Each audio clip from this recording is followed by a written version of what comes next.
నమస్తే మిత్రులారా, నేను జర్నలిస్ట్ రమేష్ని. నిన్న ముఖ్యమంత్రి రేవంత్ రెడ్డి గారు కోస్కి సభ పెట్టి ఆయన అభివృద్ధి కార్యక్రమాల గురించి మాట్లాడాల్సింది పోయి కేసీఆర్ గారు అయితే 2 ఏళ్ల తర్వాత బయటికి వచ్చి ప్రజల సమస్య గురించి, పాలమూరు గురించి, నీటి విలువల గురించి ఏ విధంగా అయితే మాట్లాడారో దానికి ధీటుగా కౌంటర్ ఇవ్వాల్సింది పోయి ఎట్లా ఇవ్వాలి? మేము చంద్రబాబు మెడలో ఉంచుతాం, నరేంద్ర మోడీని ఉరికి కొడతాం, తెలంగాణ రాష్ట్రానికి రావాల్సిన పాలమూరు ఆ యొక్క ప్రాజెక్టుకి 90 టీఎంసీల వేదికగా మేము కొట్లాడే ప్రయత్నం చేస్తామని రేవంత్ రెడ్డి చెప్పాలి. అవన్నీ చెప్పలేదు.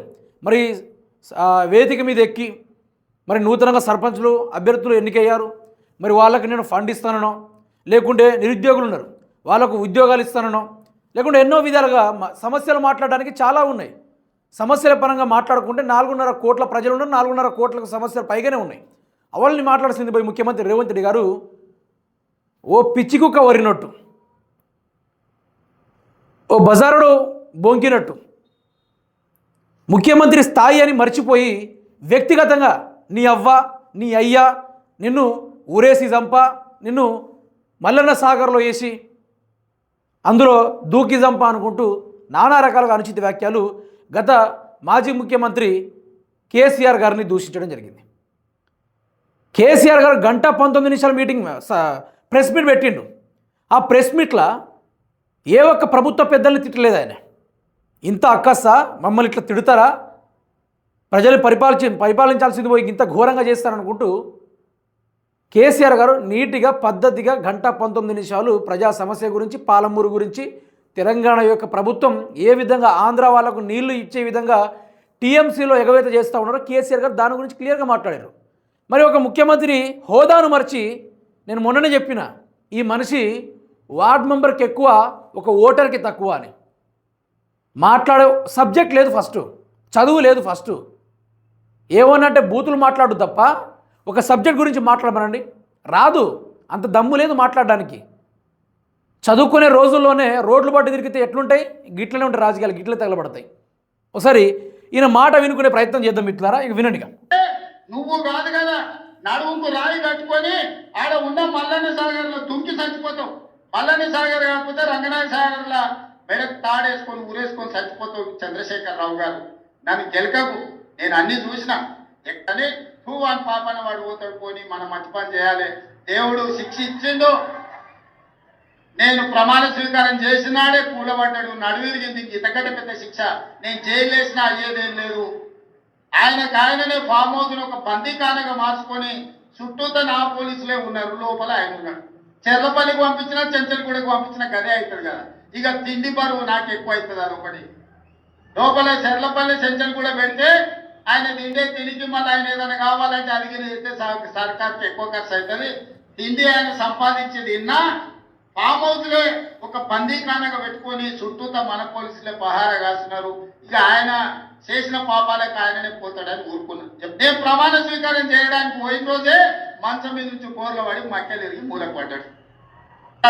ఆయన కొడుకు చెప్తున్నాడు, మైకు ముందరకు వస్తలేడు, ఆయన దాచుకున్నాడు. ఆయన నీ అవ్వ నీ ముఖం ఎప్పుడైనా చూసుకున్నావు అర్థంలా పేడమూర్తి బోడిలింగం, నువ్వు కూడా నా గురించి మాట్లాడతావా? నీవెంత, నీ స్థాయి ఎంత? అయ్య పేరు చెప్పి బతకటోని నువ్వు చూన్నాడు. నీ అవ్వ లాగులో తొండలిచ్చిపోతా బిడ్డ నేను అనుకుంటున్నాను. నా సంగతి కాదు, ఏదో మీ నాయనని అడిగి ఇంటికి వచ్చి చెప్తాడు. ఏమో అమెరికాలో బాత్రూమ్కి అడిగినట్టు అనుకుంటున్నావు, నాతో మాట్లాడు అంటే నేనేదో మార్చుకుంటే పోయి అవలో పోరాడు, గాలికి తిరిగేటోడు గాలి గాలితో నాకెందుకని. బాబా, ఇంత పచ్చిగా ఇప్పటివరకే నాయకుడు మాట్లాడలేదు. నీ అవ్వ ఒక రాజకీయ నాయకుడు వాడాల్సిన మాట అనేది. ఓ హౌల పోరగాడు వాడు, రోడ్ల పట్టి తిరిగిన గాడిద అనుకుంటూ. ఇది ఏ రాజకీయ నాయకుడు భారతదేశ చరిత్ర నుంచి పోయిన హిమాచలం నుంచి మొదలుపెట్టుకున్న శ్రీలంక దాకా ఏ ముఖ్యమంత్రి అయినా, ఏ ఎమ్మెల్యేనైనా, ఏ మంత్రినైనా ఈ విధంగా మాట్లాడడం మీరు చూసారా? ఇదే మొదటిసారి ఇంత ఘోరంగా మాట్లాడు. ఎంత బూతులు మాట్లాడిండు. కేసీఆర్నేమో మల్లన్న సాగర్లో ఊరేసి చంపాలని ఆ విధంగా మాట్లాడిండు. ఇటు కేటీఆర్ గారినేమో నీ అవ్వ హౌల పోరగా అనుకుంటూ ఈ విధంగా మాట్లాడిండు. ఎంత బలుపు మాటలు, ఎంత అహంకారపు మాటలు. ఈరోజు అధికారం మదం అనుకోవచ్చు. ఈ లెక్క నాకు ఒకటే అర్థమైంది. బై మిస్టేక్లా ప్రజలు కనుక నిన్ను కాదనుకుని బీఆర్ఎస్ పార్టీకి ఓటేసిన నాడు రేవంత్ రెడ్డి నువ్వు ఎన్ని పూజలు, యాగాలు, యజ్ఞాలు చేసినా కూడా నిన్ను కాపాడే నాదుడే ఉన్నాడు. ఆ రోజు నిన్ను కాపాడే నాదుడే ఉన్నాడు. కేటీఆర్ నీ పనిలో ఉండకుంటే చూడు, నీ పనిలోనే ఉంటాడు. నువ్వు జైలు నుంచి బయటికి రాకుండా నీకు చిత్రహింసలు పెట్టే కార్యక్రమాలు రాబోయే రోజుల్లో నాకు తెలిసి నీ ఫ్యూచర్ నాకు అవపడుతుంది. కాలబ్రహ్మం గారికి ఏ విధంగా అవపడుతుందో నీ ఫ్యూచర్ నాకు బ్రహ్మాండంగా అవపడతా ఉంది. ఎంత మదమెక్కి మాట్లాడుతున్నారు మీరు చూశారు కదా. ఇలా రేవంత్ రెడ్డి లాగులో తొండలేసి గుడ్డలేసి కొడతా అని చెప్పేదానికి ఇప్పుడు తెలంగాణ రాష్ట్రంలో లా అండ్ ఆర్డర్ గాడి తప్పిపోయింది. ఇష్టం వచ్చినట్టుగా మర్డర్లు చేసుకుంటున్నారు, కోసుకుంటున్నారు, చంపుకుంటున్నారు. ఘోరంగా మారిపోయింది పరిస్థితి. అయినా కూడా పోలీస్ శాఖ స్పందిస్తుందా? పోలీస్ శాఖ లేదు, ఏది కూడా లేదు. వ్యవహారం తేడదెల్లమైపోయింది. కేసీఆర్ గారు మాట్లాడిన మాటలకి, తోలు తీస్తా బిడ్డ అని చెప్పిన మాటకి రేవంత్ రెడ్డికి తడవని చోట తడిచిపోయింది, వణకరాని చోట వణుకులు పోయినాయి. అన్నీ అయిపోయిన తర్వాత ఆయనకు మాట్లాడడానికి సబ్జెక్ట్ లేదు. తన సొంత నియోజకవర్గ పాలమూరునే ఆ పాలమూరు ప్రాజెక్టు ఎత్తిపోతల పథకానికి 90 టీఎంసీలు కేసీఆర్ గారు కేటాయింపు కార్యక్రమాలు చేస్తే ఈయన తన సొంత నియోజకవర్గానికి ఆ 40 టీఎంసీలు మాత్రమే ఒప్పందాలు పెట్టుకున్నాడు. కేసీఆర్ గారు మాట్లాడిన మాటలకి సమాధానం చెప్పే దమ్ము లేదు వీళ్ళ గొంతులో క్లియర్గా భయం పడుతూ ఉంది. ఇదంతా ఫస్ట్రేషన్ ఎందుకు? ఇప్పుడు కేసీఆర్ని తిట్టిండు, కేటీఆర్ని తిట్టిండు, హరీష్ రావుని తిట్టిండు, ముచ్చిన పక్కన పెడితే అతని మొహంలో ఒక ఫస్ట్రేషన్, ఒక భయం పడుతూ ఉంది. కేసీఆర్ ఇంకా మరిన్ని చేస్తాడో, కేసీఆర్ తోడు ఎట్లనో పిచ్చి కుక్క లెక్క ఒర్రినా కూడా కేసీఆర్ని పేరు తీయలేదంటే నీ బతుకెంత, నీ విలువెంత, నీ లెక్కెంతో అనేది నీకు అర్థం కావాలి.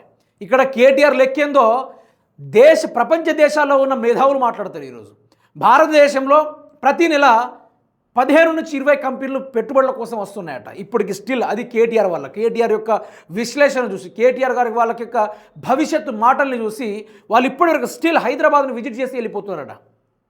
What about you? నువ్వు ఏం చేసావు 2 సంవత్సరాల నుంచి?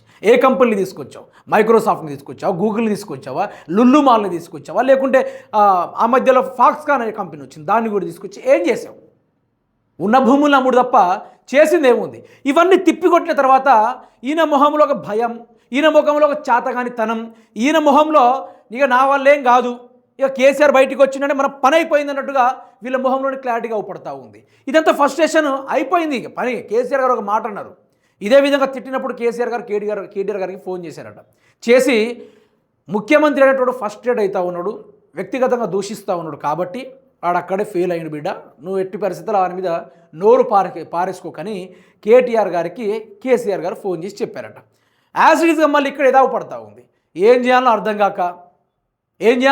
కాక 6 గ్యారెంటీలు ఇచ్చే దమ్ము లేక, నిలబడే సత్తా లేక ఈరోజు కాంగ్రెస్ ప్రభుత్వం చేసిన కార్యక్రమం ఏందయ్యా అంటే బూతుల పురాణం.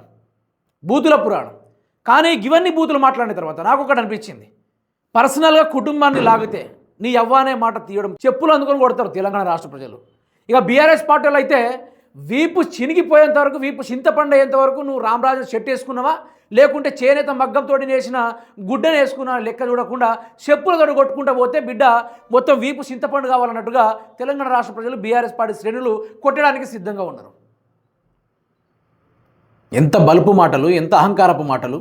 పరిపాలించు, 6 గ్యారెంటీలు అమలు చేయి, 420 హామీలు ఇవ్వు, రాష్ట్రంలో రోడ్లు లేవు. సిగ్గుశరం లేకుండా, ఇచ్చే దమ్ము లేక, పథకాలు మరచి ప్రజలని ఎర్రోళ్ళని చేసి ఈరోజు ఒక కేసీఆర్ తిడితే అయిపోదు. నీకు రాబోయే రోజుల్లో బ్రహ్మాండమైన రోజులు రాబోతున్నాయి. నీకు శుక్రమహాదశ మొదలైంది. ఇక నుంచి నీకు దేత్తడి పోచమ్మ కూడా ఉంటుంది. ఇక నిన్ను వదిలే ప్రసక్తే ఉండదు. ఇక బీఆర్ఎస్ పార్టీ వాళ్ళు చేపట్టే భరతానికి తట్టుకోవడానికి సిద్ధంగా ఉండు. నువ్వు తిట్టుడేందో కానీ నీ మొహంలో మాత్రం నాకు రందవు పడతా ఉంది, బాధవు పడతా ఉంది, కుర్చీ చేజారిపోయింది అనే వాటికి నాకు కంప్లీట్గా కనబడుతుంది. సో ఎవరైతే ఈ వీడియో చూస్తున్నారో మీ యొక్క అభిప్రాయాన్ని కామెంట్ రూపంలో తెలపండి.